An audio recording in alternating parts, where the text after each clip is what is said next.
Welcome back to the final chapter of the book that we've been going through, The Sisters Grimm Fairy Tale Detectives by Michael Buckley. Look at that, guys. Last time I'm going to be holding this up for you. We are in chapter 11, the very last chapter of the book. Oh my goodness. So much has happened. And we just left at it. A huge cliffhanger. We talked about what a cliffhanger was last time. Do you guys remember what it is? A cliffhanger is when something happens and you don't know what's going to happen next. So if you hear a man yelling in the background, that's Mr. McGarrett playing with Benjamin. Okay, so Jack, we found out he's evil. He's the giant killer. And then, I'm sorry if you hear Benjamin, that's because he hears me that I'm out here. And then he's not also out here. So don't mind. I promise he's being supervised. So, Jack the Giant Killer, he ended up being evil, which Elvis knew the entire time. Sabrina accidentally killed the giant with the Excalibur sword, right? She accidentally killed him. And now they think that Granny Relda and Candace are also dead because they were in the pocket. So then Jack is so mad. He's like, you know what?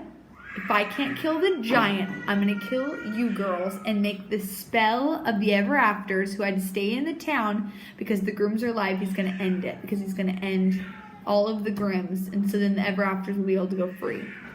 That's where it ended. What's going to happen? Here we go. Jack rushed forward and violently shoved Sabrina to the ground. Daphne lunged at him, but she received the same treatment. Sabrina had dropped Excalibur in the fall, and Jack quickly picked it up, admiring its blade for a moment, and then readying himself to bring it down on Sabrina's head. "They're going to have a parade in my honor for this," the young man said with a slick smile. Suddenly, a loud, wheezing honk filled the night. Jack spun around. In the giant's breast pocket, a wonderful thing appeared. 2 headlights blinked to life. An engine roared, backfired violently, and then with a squeal of tires, the family car ripped through the pocket and sped along the giant's body. At the wheel was Mr. Candace, and next to him was Granny Relda, safe and sound. The car soared over the giant's ginormous belly, down his leg, and hit his huge kneecap, sending the car sailing into the air. It landed several yards away from Jack and the girls and skidded to a stop. The engine puttered out, the lights went dim, and the car doors opened. Granny Relda stepped out with a very concerned face. "Jack, what is the meaning of this?" she asked. The young man pulled the mason jar of beans out of his jacket and held it up. "It's about this, old woman.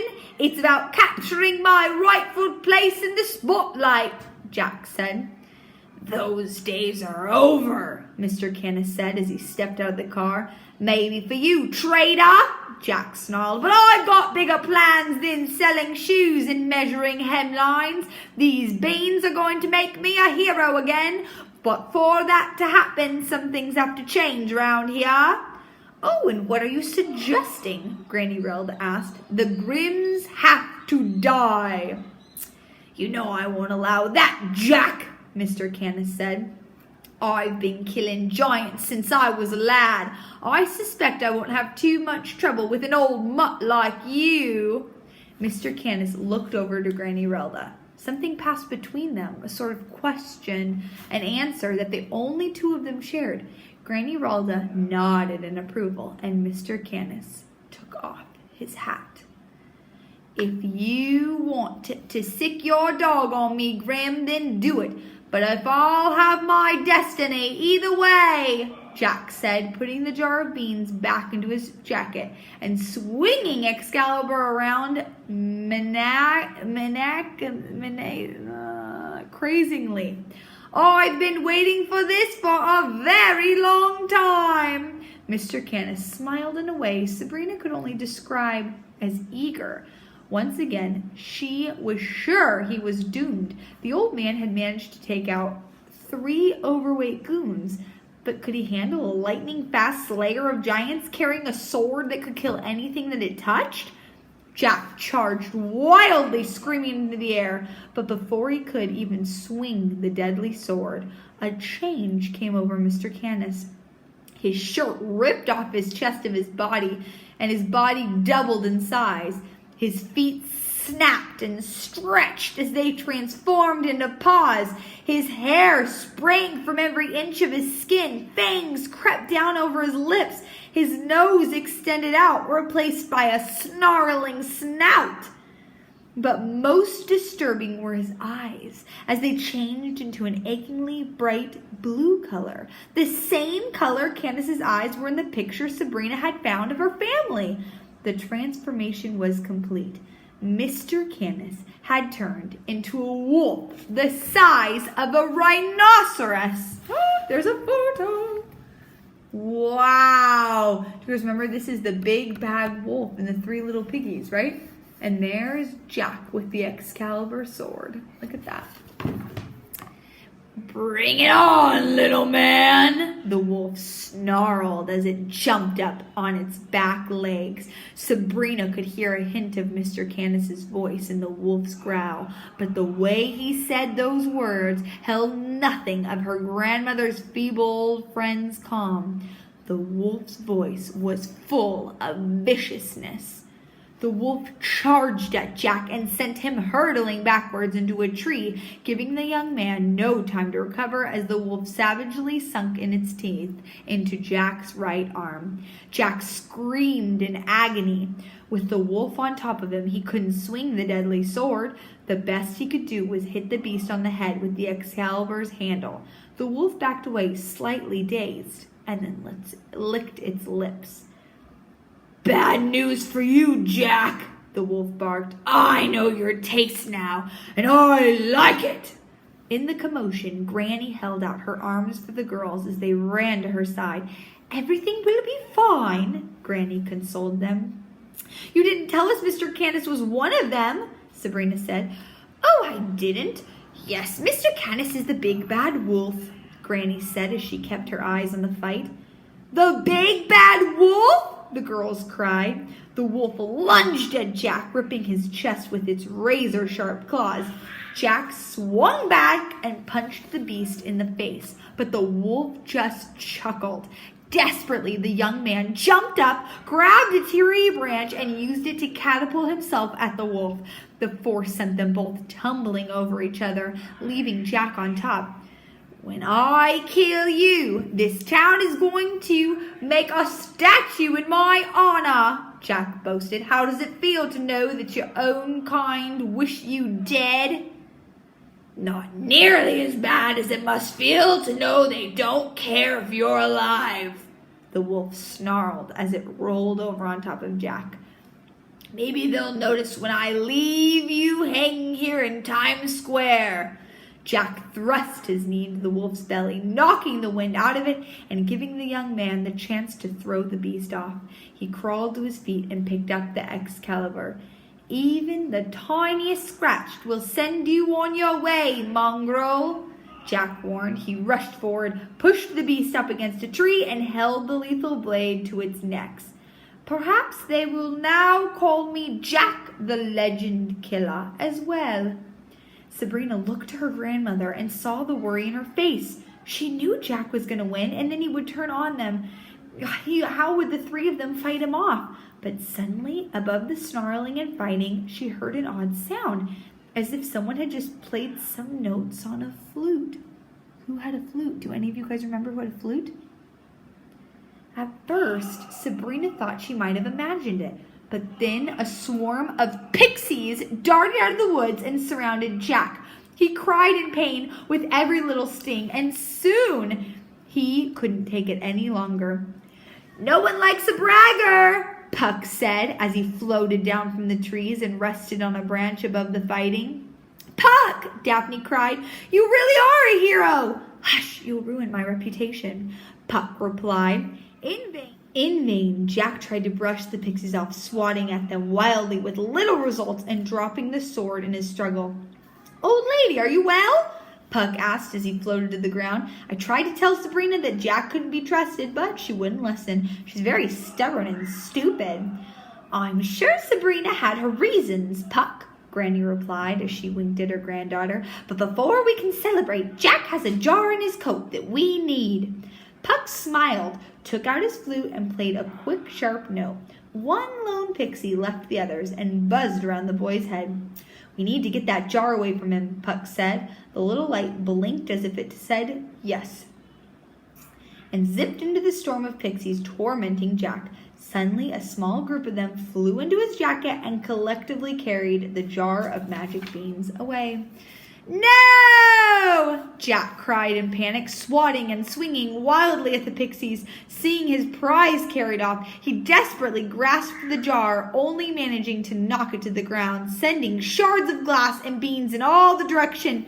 Oh dear, Granny gasped. The wolf fell over as if it was having a fight with itself.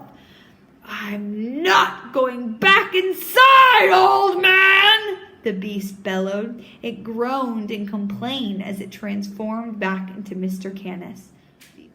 The old man was exhausted and broken. He had a worried look on his face.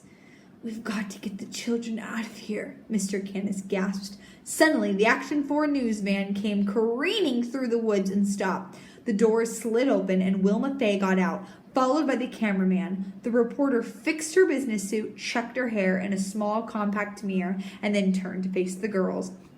Girls, I'm Wilma Fay from the Action 4 News. We heard there was a story out here tonight, the woman said, but her words were drowned out by a horrible rumbling.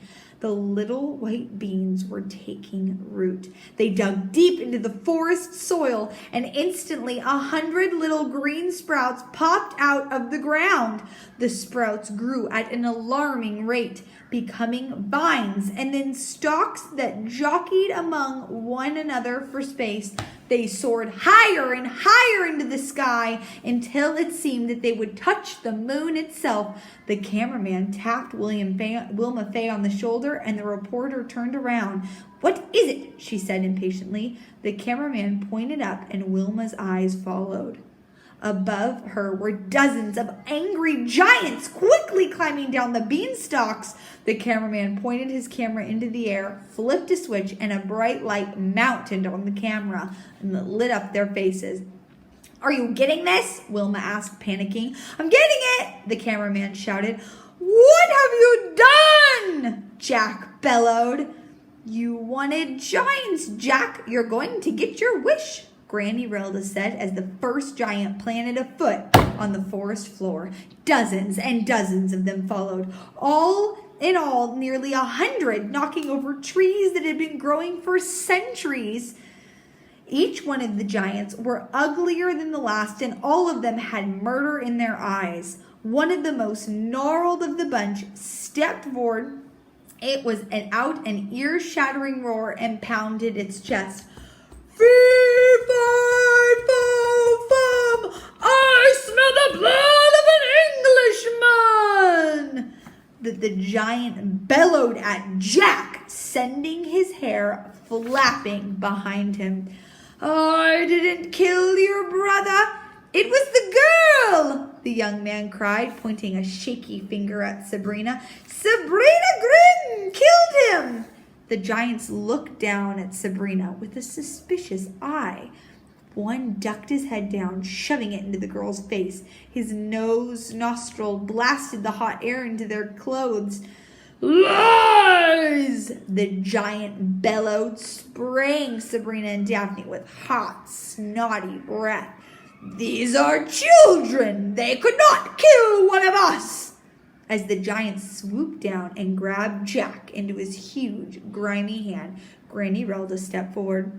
What do you plan on doing with him? She asked the giant, as if she were talking to an ordinary person. Crush his bones and eat it with some bread, Grim, the giant grunted. Or maybe we will put his little limbs off while he screams. Ooh, scary giant.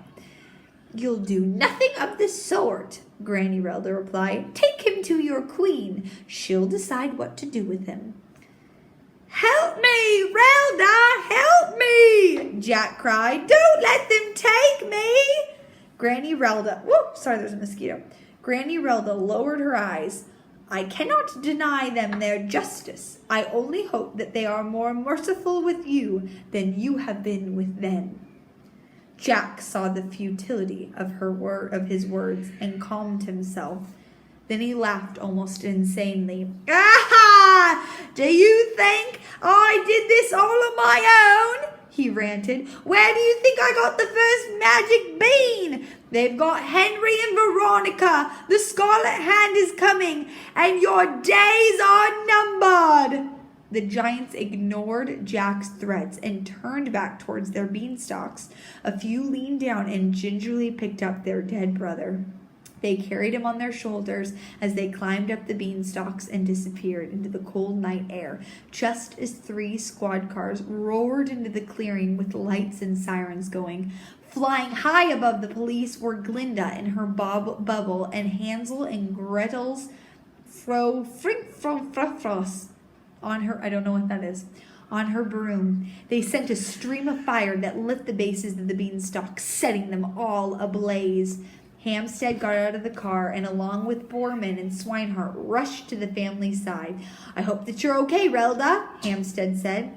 "Of course, thank you very much, Sheriff," Granny replied. "You've got some pretty smart grandchildren," Hampstead said, smiling at Puck, Sabrina, and Daphne.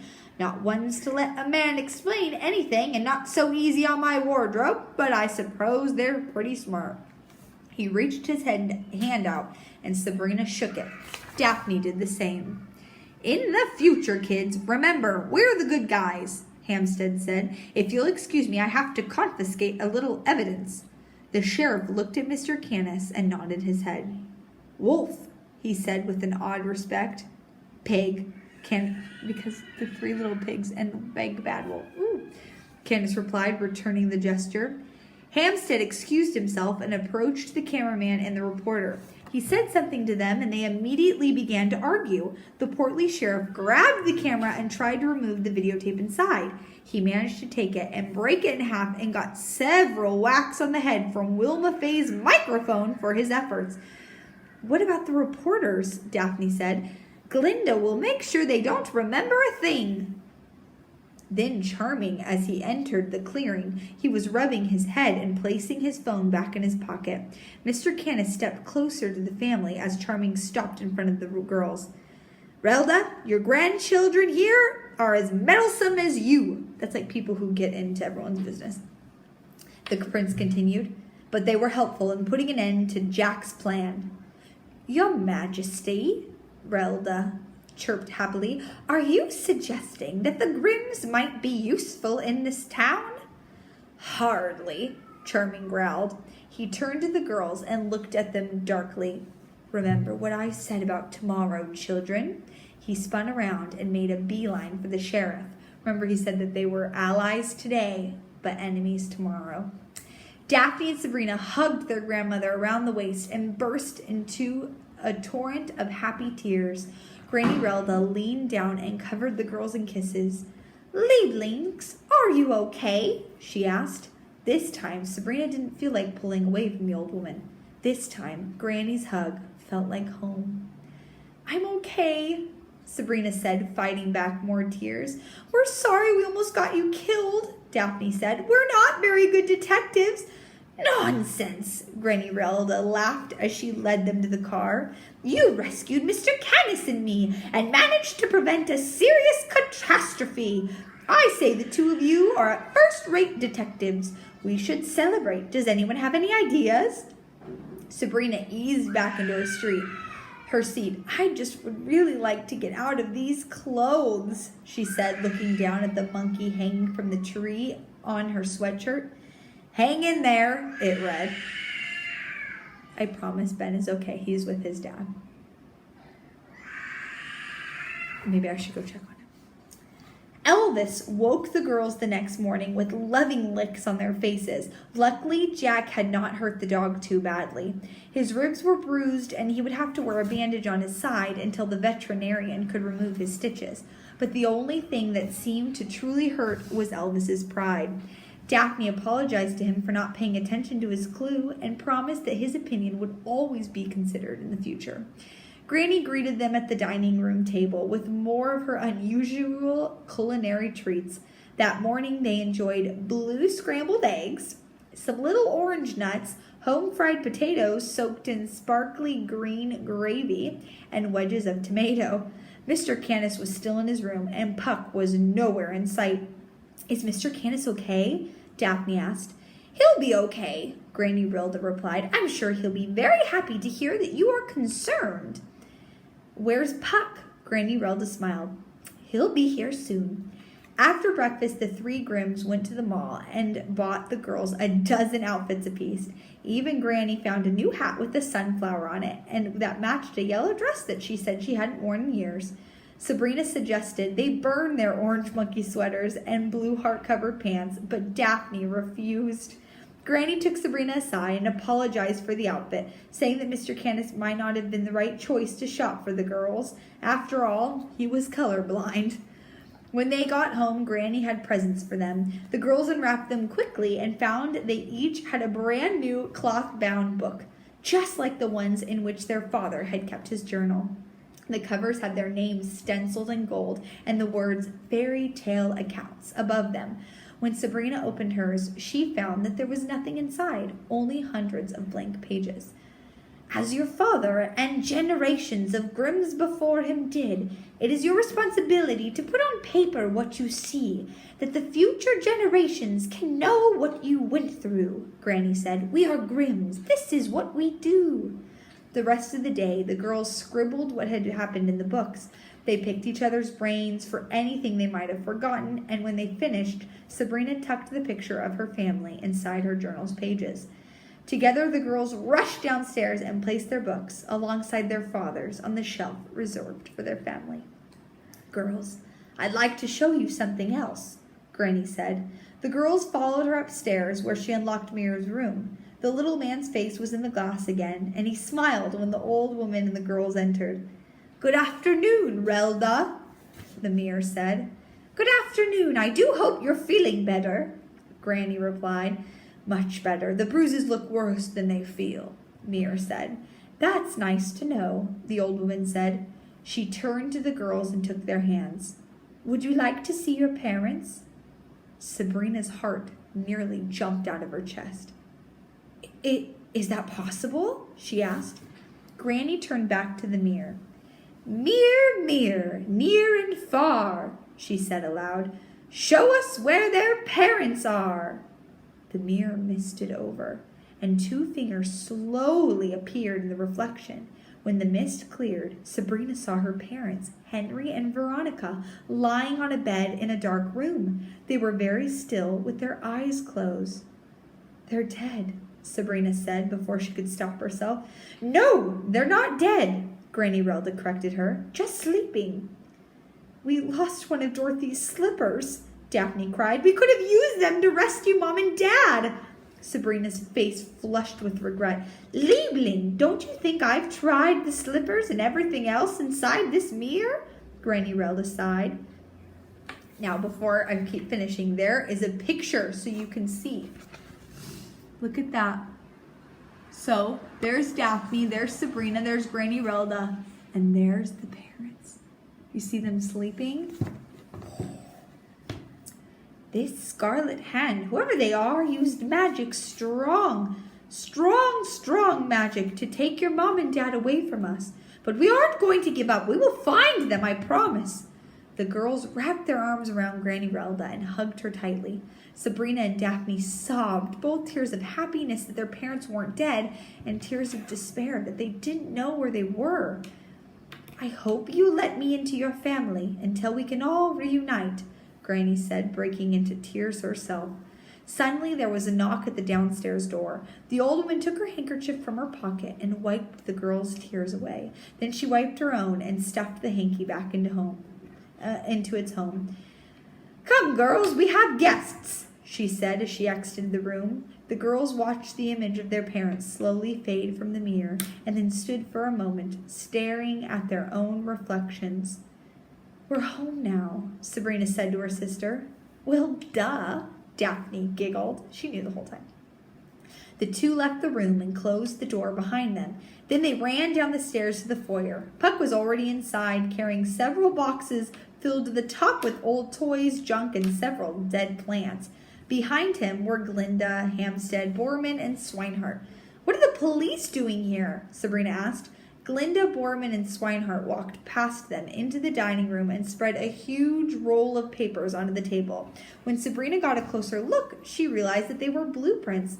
"What's all this?" she asked. "We're putting an addition onto your house," Hampstead said as his expression turned to a sly smile. "This house isn't big enough. You need another bedroom right away. Relda asked us for our advice. Before we went into law enforcement, we used to be in construction." Get it? 3 little pigs, isn't that funny? "I'm getting my own room," Sabrina squealed happily. "I haven't had my own room in a year and a half." Daphne looked insulted and stuck out her tongue. "Oh, Sabrina, we're not building you your own bedroom yet," Granny apologized. "No, we need another room because I'm moving in," Puck interrupted. He shoved his box of junk into Sabrina's hands and joined the witch and deputies looking over the plans. "He's lying, right?" Sabrina said hopefully. "You wouldn't let that stinky freak move in with us?" "I think it's great," Daphne said.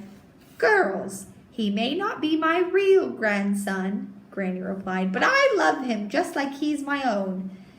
Daphne took her sister's hand, and smiled. "I have a feeling we're going to have a lot more to write in those books," Sabrina scowled. The end. That is the end. There are story time, fairy tale detective days. And this is probably your guys' last library. Now, if you don't know this, Mr. Magera, Benjamin, and I are moving to Hong Kong. And so this will be our last year here in Suriname. I'm so sad that it happened to be online, but we love you guys so much, and we will miss you. I'm so happy that I got to be your librarian, and I got to know all of you guys, and I really hope you enjoyed these stories. We'll be praying for you, and yeah, we'll miss you guys a lot. But just remember, there's always a good book to read. And this one has a sequel that happens to be in your school library. So when you guys come back next year, go ahead and ask the new librarian that you want to check out the sequel. Do Daphne and Sabrina ever find their parents? Is Puck annoy them all the time? You guys are going to have to check out the book and read it for yourselves. Bye.